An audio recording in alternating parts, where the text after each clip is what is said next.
Hey guys, I'm back, and today we are talking about Kingdom of the Wicked by Carrie Maniscalco. And so this version I got from the Bookish Box. And hello, how beautiful is that, right? I will drop the link in the description, so if you would like to get your own copy from the Bookish Box. It is a YA book. It is about witches. So for those of you who are like, oh, what's a good witch book? This one. The main character, Amelia, is a witch. They're also, of course, she has to save the world. I mean, that's what usually happens in books, right? They got to save the world. So Amelia has to save the world. The princes of hell are involved. The 7 princes of hell, which also happen to represent the 7 deadly sins. And there's a lot of food references because she's Italian. It takes place in Italy. And I was here for all of it because I like food and books. So it was the perfect combination for me. It's definitely, I'm going to say 5-star. It's definitely 5-star. I know I feel like I give everything a 5-star. If I ever didn't, I would tell you. Like if I couldn't finish something, I'd be like, oh, I couldn't finish it. But I love this book. So, like I said, 5-star, witch, princess of hell, gotta save the world. That's pretty much the spoiler-free review. So now for the spoilers. All right, let's get into it. So, it opens up in the prologue, and Amelia has a twin sister named Vittoria, and they're 8 years old, and Nonna Maria, which is their grandmother, has them chanting to keep the devil away. She tells them about the 7 demon princes, and so Amelia's cornicello, so they have these necklaces that they're called cornicellos, which they're horns. And Amelia wears one and Vittoria wears one. Amelia's is silver, Vittoria's is gold. And Nonna tells them that they cannot ever touch. You cannot ever bring them together. Because if you did, it would cause the end of the world. These are 8-year-old children. So they listen about as well as you would think that they would. So, of course, like one night, because they share a room, one night, Vittoria gives Amelia her necklace to hold. They don't bring them together. She just holds it. And there's this purple light that kind of explodes. And after that, Amelia can see, she calls it the Lucicade, which I don't know if that's how you say it or not. But it's basically, to me, it seems like seeing people's auras. I don't know why I'm doing that. It's basically like seeing people's auras after this episode. So the next chapter 1, is 10 years later. So they're 18 now, right? And like I said, it takes place in Italy. I don't know if I said that. It takes place in Italy, okay? In Palermo. So Vittoria is out. Vittoria is the more kind of outgoing, more bold, brazen twin. And Amelia's kind of the, stay home bookworm type. Vittoria has been like missing work and coming home late. And Amelia reads her diary and thinks that she's seeing this vendor named Domenico Nucci. And Nonna doesn't like him because he's not a witch. Because their whole family is a witch family. And apparently there's a prophecy afoot, which there usually is, right? So 2 witches have been killed, their hearts ripped out. Nonna says that the wicked have come to claim what was stolen from them. So anytime you hear the wicked mentioned in this book, they mean the princes of hell. So Antonio, this monk from the monastery that they've known since they were kids, like Antonio and Amelia and Vittoria all grew up together, shows up for a food donation for the monastery. He's a monk, or practicing to be a monk. I'm not sure. And Amelia goes to take some food to the monastery as a food donation from the restaurant because her family owns a restaurant. And Nonna doesn't want her to go. She's like, no, there's a bad moon. The wind is not right. You shouldn't leave the house. And she does anyway. So Antonio and Amelia are cooking food for the monks. She likes him, likes him. But he's a monk. So, yeah. Amelia's family are descendants from a goddess. And the magic only passes down the matriarchal line, but not all women in the family get magic. When they were younger, Amelia used a truth spell on Antonio to find out if he liked her too, which he did. So she didn't understand why he decided to become a monk. And Nona fussed her out because it's forbidden to mess with people's free will. So he tells her that Nona isn't the only one that thinks that there's demons out. And then while they're in the kitchen cooking, a hooded stranger shows up, and it's Vittoria playing a prank on them. Antonio leaves, and Vittoria kind of teases Amelia about him. They go home. They're talking in their room. Vittoria asks if Amelia's had like any weird feelings, like I wrote any witchy woo because Amelia tells her that she had this weird dream where there was like this disembodied voice, like there was just a voice, there was no person that was whispering to her.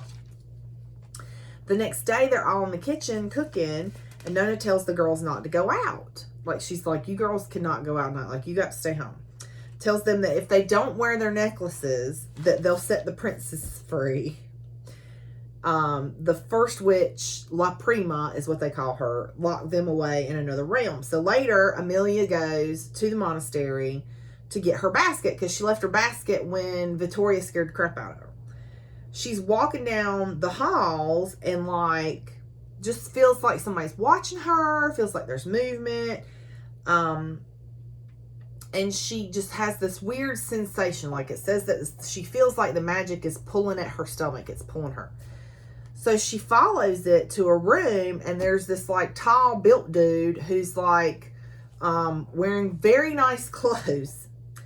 And he puts his fingers under, there's a body on a table covered in a shroud. And he puts his fingers, he's standing over the body. He puts his fingers under the shroud and goes to lick the blood from the person. And she yells at him to stop. His aura is black with gold flecks because she can see people's auras. And she's never seen one like that. And he's holding a dagger. And he calls her a liar. And then leaves. Drops his fancy snake dagger. And the body is the thing that's like calling to her. So she goes up to see what's going on with this body that's laying on this slab, right? And she walks over and pulls the shroud back and screams, it's Vittoria. It's her twin sister. Yes. Yes. So, and her heart is gone, just like the other two witches that have been killed. And so is her cornicello, her necklace. So she takes the serpent blade and cuts her hand and like holds it over Vittoria's body and swears an oath that she'll make whoever did this to her pay. So she gets to her neighborhood and hears a whisper saying memories like hearts can be stolen. And then there's a fog that rolls in smelling like sulfur, and then it disappears. So I don't know if somebody was going to try and take her memories of what she saw or what, I don't know. But Nona comes out. Nona comes out, hugs her. Amelia tells her that Vittoria is gone. After Vittoria's funeral, Amelia is in their room with a book. And this is a quote from the book because she says, a good book was its own brand of magic. And honey, if that ain't the truth. So Nona tells Amelia that there's a prophecy that when witch blood spills across Sicily, take your daughters and hide the Malvagi. Anyway, the princes, the princes of hell have arrived. And hello, witch blood is being spilt across Sicily. So at night, Amelia is going out, like trying to find anything she can about this stranger that she saw, but she can't find anything. Like she's just getting dead ends. So one night when she's going to bed, she accidentally knocks over her water, and the water goes down through one of the floorboards, and she remembers about Vittoria's hidey hole. Vittoria had a hidey hole where she kept stuff in the floor. So she goes in there, and finds Vittoria's diary, but she can't open it no matter how hard she tries because it's been spelled shut with magic. So she decides to see her friend Claudia's aunt, Carolina, because they use the dark arts, so she figures they might know how to get the diary open. So when Amelia shows Carolina, the aunt, she tells Emily that the magic is not from that realm, she says nothing from this realm will open that book, and you should put it back where you found it because it calls to the Malvagi or whatever. So she asks to see what else she has, and Emily shows her she found some scraps of paper, like black paper with gold writing, and she shows it, and Carolina tells her that they're summoning spells. So Amelia decides to summon a demon to unlock the diary.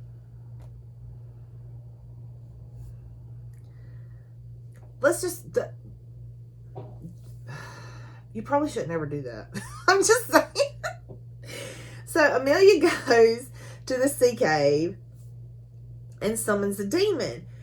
She goes to summon the demon. So she sets everything up, right? Like she has to have like certain ingredients or whatever. And she had brought a vial of animal blood from the restaurant. And so she sets everything up, and this wind like blows through, knocks the vial over. The blood is gone. So she's like, well, I'll just use my own. So she does, and this like beautiful man shows up with no shirt on and a snake tattoo down his right arm. And he's one of the wicked, one of the princes of hell. So she's staring at him and notices that his aura is black and gold, just like the guy she saw standing over her sister's body. So she's like, I'm gonna kill you, and lunges for him with his own dagger.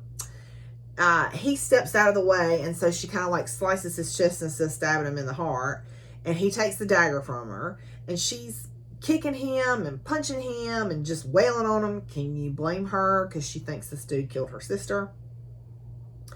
Then a lavender tattoo appears on her arm and on a matching one on his arm. And he's like, you tell me what spell you did, and you tell me right now so we can undo it.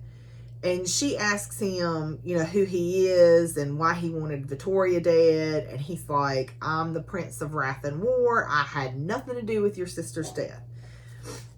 Says it was inconvenient that her sister made a bargain with his brother and that he had come to collect. So, it didn't help him any for her to be dead. So she questions him, and he tells her that Vittoria was dead when he got there.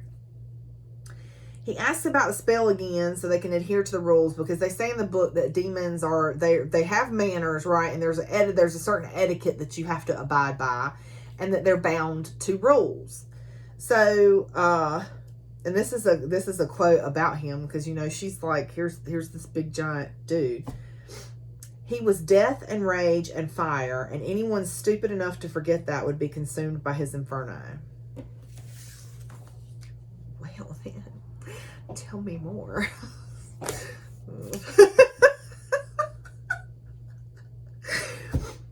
So he offers her a blood trade so he can protect her per the protection spell that she cast, because she added her own spell on to whatever was on the paper, and she thinks it's a protection spell, like that basically he's bound to protect her from himself and others. He cuts his finger with a dagger and presses it to her cut arm where she cut herself for blood to work the spell. He wants to catch the murderer too, and she could be helpful. She's like, no, that's okay. I decline. I don't want your blood trade. So the next day, now when she summoned him inside of like a circle. So he's trapped. He can't go anywhere. He's stuck in this cave.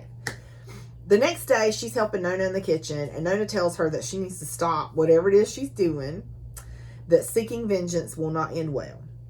Later on, she's in the market getting a shirt, and her friend Claudia finds her and tells her that she had a vision that there's a terrible darkness coming or is already here.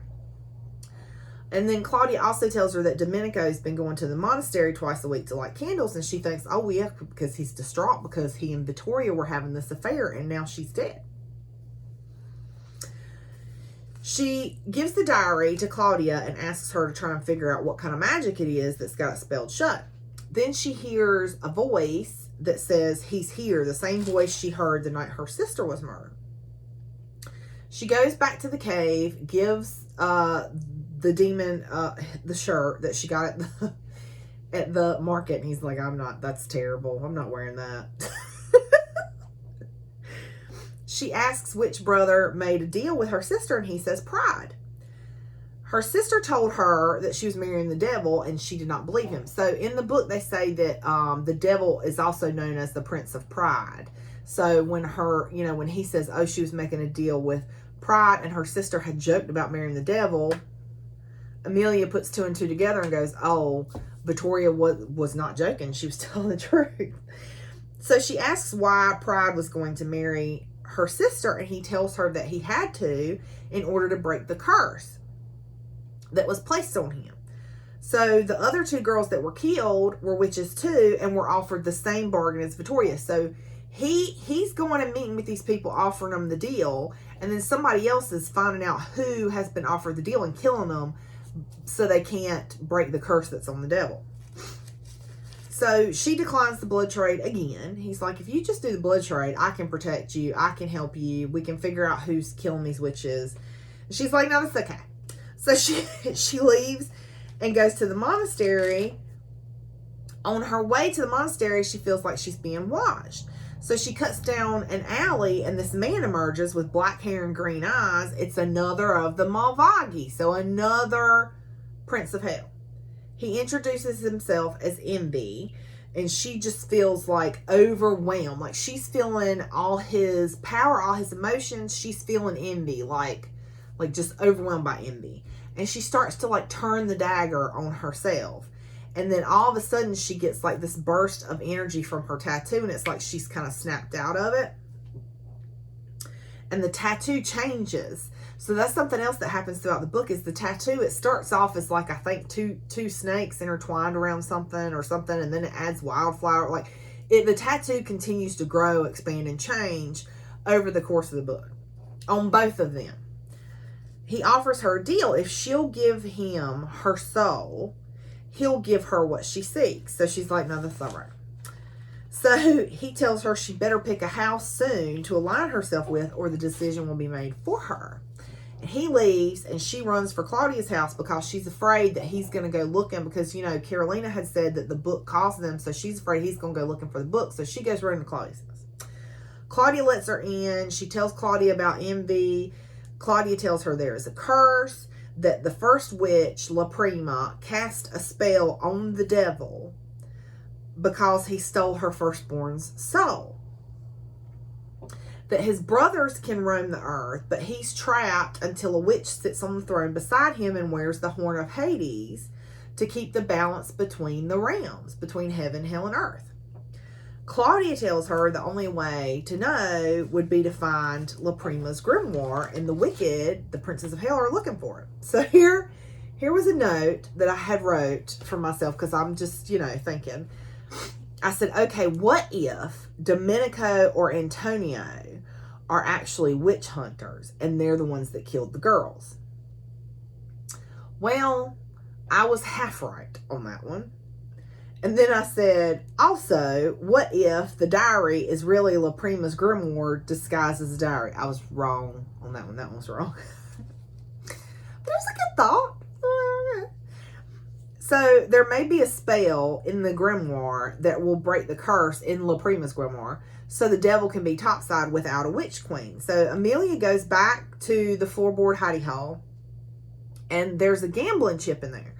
And it looks like the symbol for greed. So the first witch died 1 week after their 18th birthday, and then I think 1 week later the next witch died. So there's kind of like a pattern.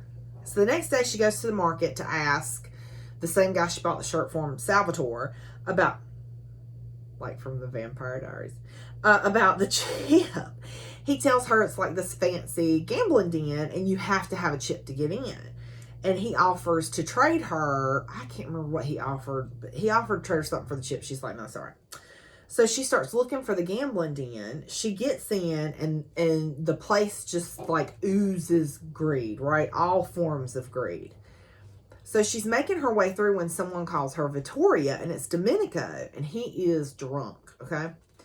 Then one of the guards comes up and's like, the boss wants to see you, and escorts her to the office. Greed is there, and he asks her to sit, and she does, and starts asking her about her sister. She starts asking about her sister, like right off the bat, and he's like, well, you're very bold, like, you know, because they're very formal in rules and etiquette, and she's just like, what happened to Vittoria? He wants her cornicello, her necklace, and he offers her a necklace that will protect against all malevolent creatures if she just joins herself with House Greed. And she's like, no, thank you. So he offers to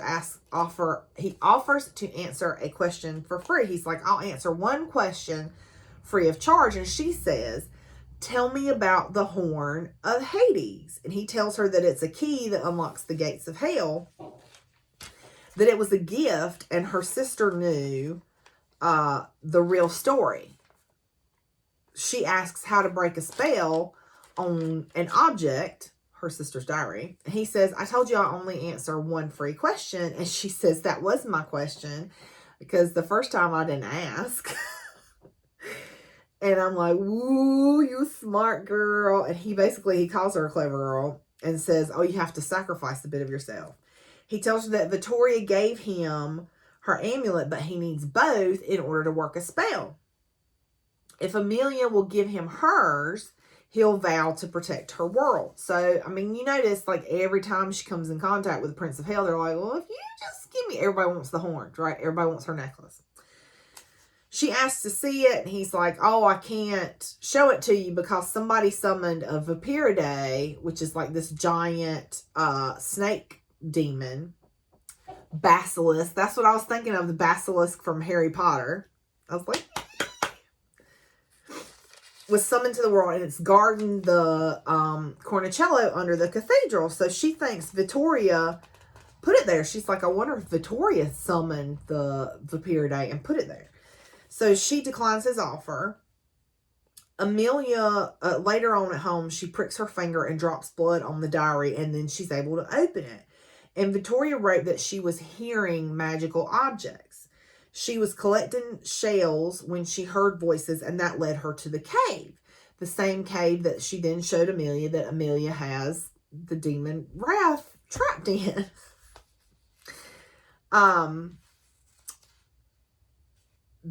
So, according to Vittoria in the diary, the Horn of Hades is not one thing, it's two things. It's the devil's horns, supposedly cut off by his own hand. And if you put them together, then you can control the gates of hell. So Amelia confronts Nona and asks her, you know, if that's true, if it's actually the horns, the devil's horns. And she's like, yeah, the horns can lock and unlock the gates of hell, as well as summon the devil and hold power over him. She asks about shadow witches because one of the princes of hell called her a shadow witch. I don't remember what. And Nona tells her that they're known as star witches, that they had ties to the wicked before the curse.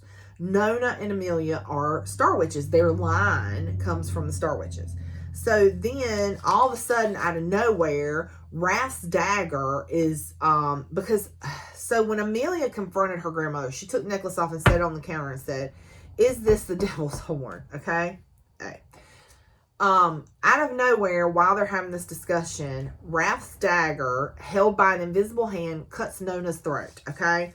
Nona is bleeding. Amelia is panicking. She can't bring forth a spell or her magic or whatever. She's just panicking. She screams. Her mother and father come down. Her mother applies a paste and says a prayer, and they get Nona into bed. Nona is okay. Nona's just got to recover because she had a throat cut. The demon, the invisible demon that came in their house and cut Grandma's throat, also stole her cornicello. So now hers is gone. And Vittoria's is gone. Vittoria's is being guarded by the basilisk. So she goes to the cave to see Wrath and brings him cannolis. He's like, I don't eat human food. And she asks about the Vapiridae, and he's telling her, and he actually starts eating the cannolis, and he really likes them, then eats the whole bag. And he tells her that it's a large snake demon, and she's like, well, how do I fight it? How do I attack it? He's like, well, try using a sleeping spell. And the tattoo is changing again. So she heads for the cathedral and the giant snake creature. And it's funny because he's like, if you go after her, I'm not helping you. And she's like, that's fine. You can stay here. So, because the time is almost up, right? Because she can only hold him in that containment spell for like 3 days, I think. And then he's out of there. So she goes up to the cathedral to where the giant snake demon is, the Vapiridae, aka Basilisk. And she casts the sleep spell, but as soon as she gets close, the thing is no longer asleep. Imagine that. It wakes up. She reaches for the cornicello. The demon smacks her with its tail. She goes down. It lunges for her. She throws dirt in its eye because it's a giant freaking basilisk. And she goes to run. And when she goes to run, the thing like strikes out at her and its tooth like gashes open her back or something. Like, I don't know if she gets completely like bit or if it just like gashed. I don't know. Anyway, she stabs it in the eye with the cornicello and she thinks it's dead. She don't know. We don't know. We don't know. She's trying to get out. She makes it to the grate and collapses. Wrath picks her up and carries her. He takes her somewhere. We don't know where. Like at first, like you think, because she's out of it, right? And she's the one whose point of view we're in. So if she's out of it, we don't know what's going on. So he takes her somewhere and he takes her in some water and gives her something to drink and like works some kind of magic on her to keep her from dying because she would have died.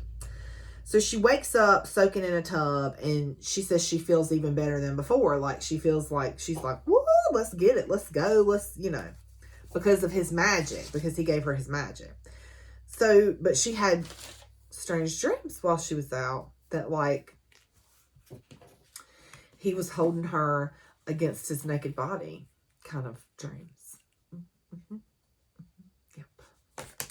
So she asks what the price was because she's like, you worked some really powerful magic. What was the price? And he won't tell her. And she says, was it a rebirthing spell? And he says, no. So all of a sudden she starts having the urge to like do some things with Wrath. And because of that, she slaps him in a containment spell again. And he disappears. And she finds, when she gets out of the bathroom, a beautiful gown. He brought her a dress, so she had this beautiful gown waiting on her. So she's like, I'm kind of being mean to poor Wrath. I should go find him. So he's back in the cave, and they kind of have like this little like snarky exchange. And then she asks about the invisible demon, and he's like, oh, it's an Umbra demon. They have to be summoned or sent by a prince. So she asks him to help her, and they break the containment spell. And he makes a blood vow to help her, to agree to help her. So they head to the monastery. They're in the room where her sister died. And there's pink and gray wax, which are the colors of candles you would need to summon greed. So she starts to think that greed killed her sister and swears to kill whatever demon killed her sister. And the amulet like glows purple. He tells her it's probably not greed. He's like, I don't think it's greed. She pulls the dagger on him and asks why Pride really sent him. She's like, I know you can be killed with this dagger. And he presses it to his chest and is like, well, if you think so, try it. Then Antonio comes walking in. Yes, Monk Antonio. She says this is her friend Samuel. She just makes up a name for him. And that they came to visit and light a candle for Vittoria. Wrath starts snarking at Antonio. And she walks poor Antonio out and down the hall. And Wrath's like, have you ever shared a bed with him? And I'm like, I don't think that was none of your business, Wrath. And that's pretty much what she tells him. Like, that's none of your business. So he's like eyeballing her. And tells her that there's another potential bride. That he'll send her a message when they need to go meet this person. So the next day, Amelia's working in the kitchen. And her mama comes in and is fussing at her. And she thinks like she's been found out. Like that her mama knows that she's working with the Prince of Hell. And that she's trying to find Vittoria's killer and blah, blah, blah. her mama thinks that she's sleeping with Wrath, that she's having an affair, that Antonio came by the house and told her mama that she was at the monastery with some strange dude. And so her mama says, and you can take some extra food to the monastery to Antonio and the brothers with your apologies. Yeah. So she does take the food, and she kind of gets on to Antonio. She's like, you need to mind your business. Like, you don't know what's going on. And he tells her that there was another girl that was murdered, and so he was worried. So she and Wrath are in the market, and they go to see Salvatore, and they ask about the body, and he tells them where it's at. So they go to see it, but there's too many people, so they're going to have to come back later. So the next day, she's working in the kitchen, gets a note delivered that tells her where to meet Wrath. He basically tells her to get her things and move in, because he's moved into some old palace, and he has spelled it to protect it from literally everything so that she would be safe. He tells her that his spy saw Prize Messenger speaking to someone in a hood, and he intends to interrogate the messenger. So she says that she's going, and he sends her dress. So they're both like dressed in black, and they're waiting on the messenger, and she's just kind of peppering him with questions. And it reminded me of Poppy and Kieran, because, you know, Poppy's always like, I have a question, and Kieran's like, you don't say. in Blood and Ash, that's Poppy and Kieran from Blood and Ash. So they're fussing and kind of like having a moment, and you get a little sexual tension, and then they get interrupted by a messenger. Wrath jerks him up against the wall and is like threatening him, and he looks at Amelia like, you know, help me. And Amelia's like, I think he asked you a question, you should probably answer. So he tells them that he works for God and spits in Wrath's face. And Wrath's gonna beat him up, and then Amelia instead siphons his magic and starts asking him, like weaves the truth spell and starts asking him questions. And he says that yes, he opened the letter, that yes, someone paid him to do it. No, he doesn't know who it is, because the guy always wears a hood. So the man's mind is like a little wonky from her messing around with it. So Wrath gives him a coin purse and like whispers something in his ear, sends him on his way. And she's like, you know, you could have killed him. And he's like, his memories will come back, but that piece of your soul that you just lost with what you just pulled is not going to come back. So they go to meet the real messenger, whose name is Anir. And they're talking, trying to figure out what's going on. They get another, I think they get another name. Anyway, so they head off with Anir, the real messenger, in tow. Then Amelia has the sense again, you know, that sensation she gets of something tugging. So she starts heading that way, following the sensation that she gets, and they find a body. It's the girl they were just going to talk to. Like, they literally just got this girl's name, but she's already been murdered. So they decide there must be a spy in hell that's like, I guess, letting the information go before it ever even gets to Wrath. So Anir is like, you need to hurry up and finish your marriage bond and protect your house before all out war kicks off. And Amelia's like, what marriage bond? What are you talking about? And Anir's like, the marriage bond you started when you summoned him. Apparently, the end of the spell that she made up was actually not a protection spell, but a marriage bond. Yeah. So she's like, do what? What?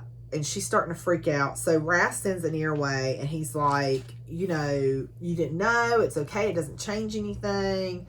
You know, we're still going to work together. And she's like, no, and runs off. She's in a cafe, like, trying to collect her thoughts. Because she, you know, basically summoned the guy against his will and made him engaged to her against his will. So she's in a cafe, like, trying to collect her thoughts, and Wrath finds her because of the tattoo and the bond. That's what reminds me of Reese and Fair, the tattoo and the bond. So he actually, like, serves her a plate of food, asks her again to move in. She asks him some questions. He tells her about the prophecy that the La Prima's firstborn married Pride. That's what they were talking about when they said that he stole her firstborn soul. He was married to La Prima's firstborn child. Anyway, but she was murdered, and so his power started to weaken, and the gates of hell had started to weaken, and creatures have started to, you know, get into Earth. And he tells her, he's like, whatever you do, don't run. And apparently there's a demon like right behind her. So of course, what does she do? She gets up and runs. She gets cornered by this huge, like, the thing has the head of a boar and the body of a bear. It's just like this bad. But Wrath kills the demon.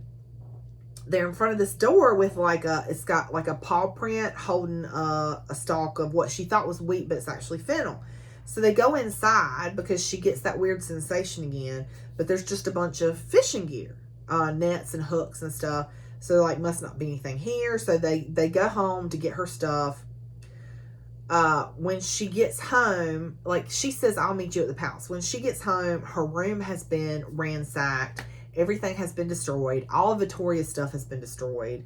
And it's just like this terrible moment because she's like, as soon as I thought I didn't have anything else to lose, then they destroy something else.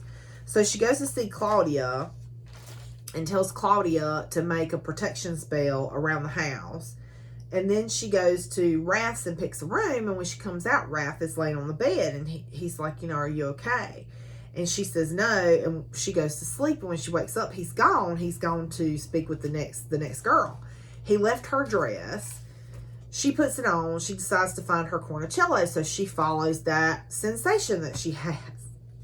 She ends up at a bonfire on the beach, like dancing, that also reminds me of Feyre and Calamite. Anyway, she ends up on the beach, like dancing. Wrath shows up and he's like, it's time to go. And she's like rubbing all over him and grinding all on him. And he's like, look, you're being influenced by my brother Lust.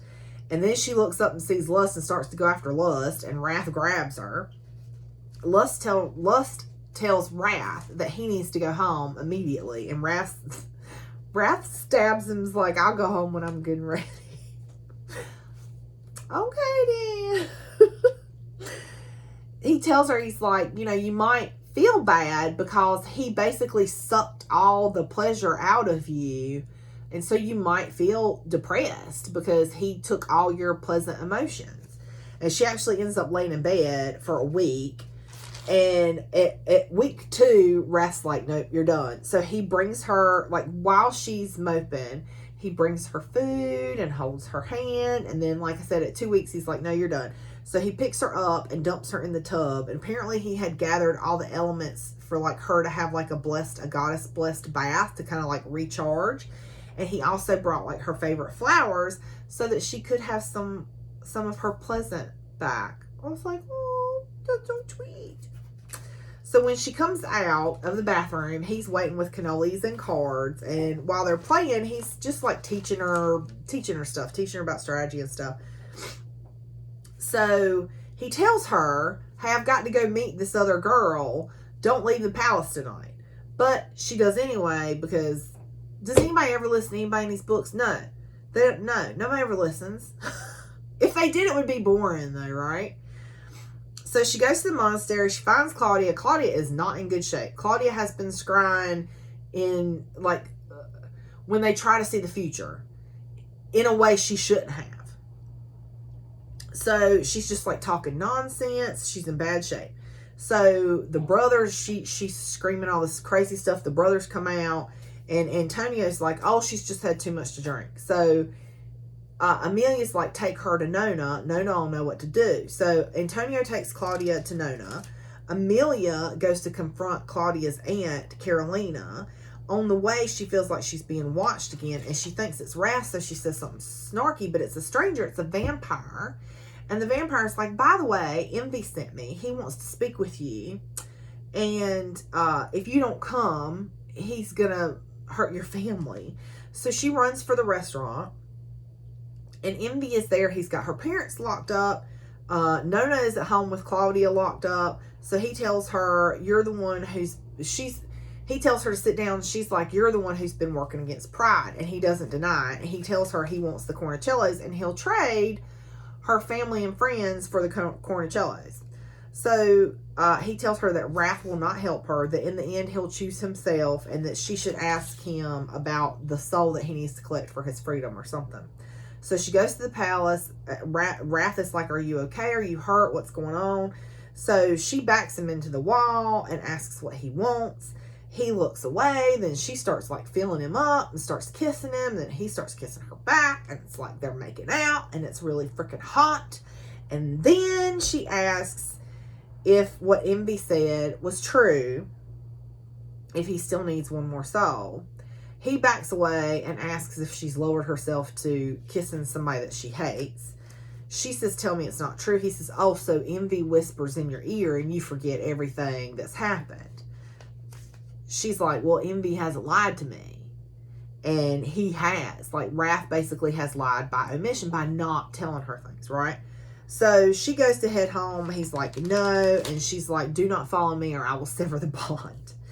So on the way, she feels like she's being followed, and she looks at Brother Carmine, so she kind of ducks into an alcove so he can't see her. He starts talking to somebody. Apparently, Antonio is missing. When she goes home, there's an Umber demon, a Ram's Head demon, and Envy in her kitchen with her family. And she goes after Envy because he's got his feet up on her island, and, you know, he pulls his dagger out and puts it to her throat, and Nona silences him and actually starts chanting a spell, and Nona pushes him. He goes through a portal into hell, and the other two demons follow behind him. So Nona sits in the rocking chair and tells Amelia to get the wine because they got a lot to talk about. So Nona tells Amelia that she's been marked by a prince. Like, apparently she's got a mark on her neck, and it's supposed to be a very high honor.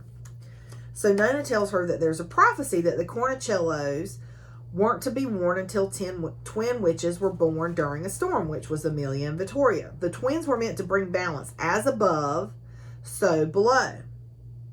They're to save Earth from hell. Nona tells her to run, to hide, that they'll do the same thing. And she also tells her to remember that love is the most pure magic.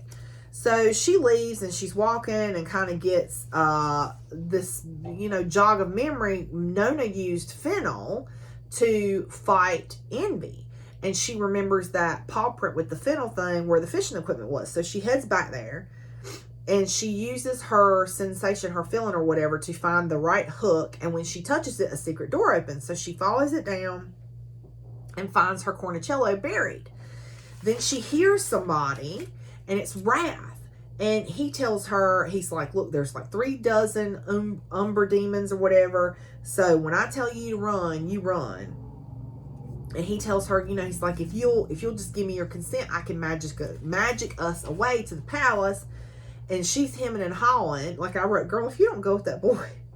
But she's like hemming and hawing. And so he ends up fighting the demons. So he's fighting the demons. Then Envy shows up.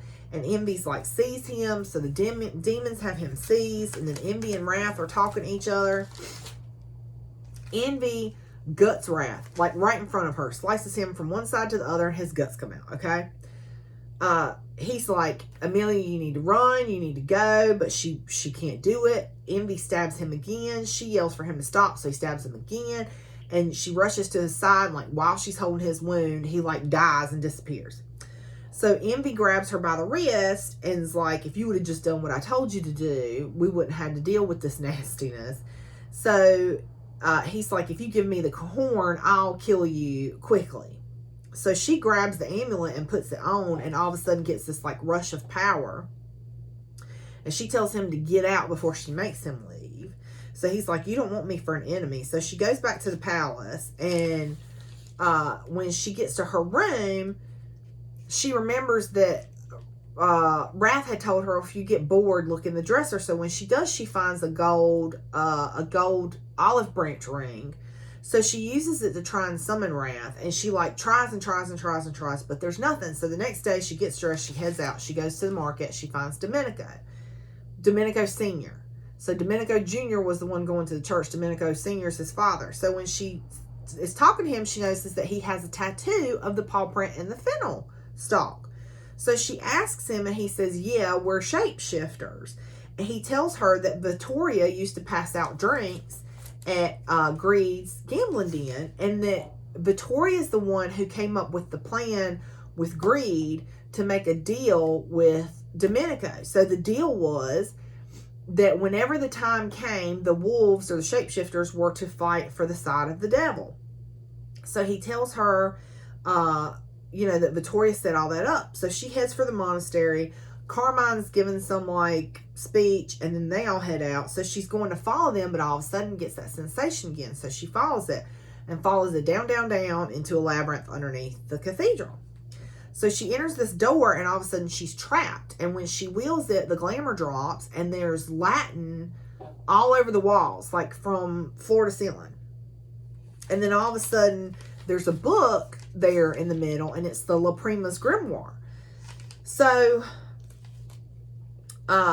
then somebody says, at last, and she turns around, there's the hooded figure. They pull the hood back. It's Antonio.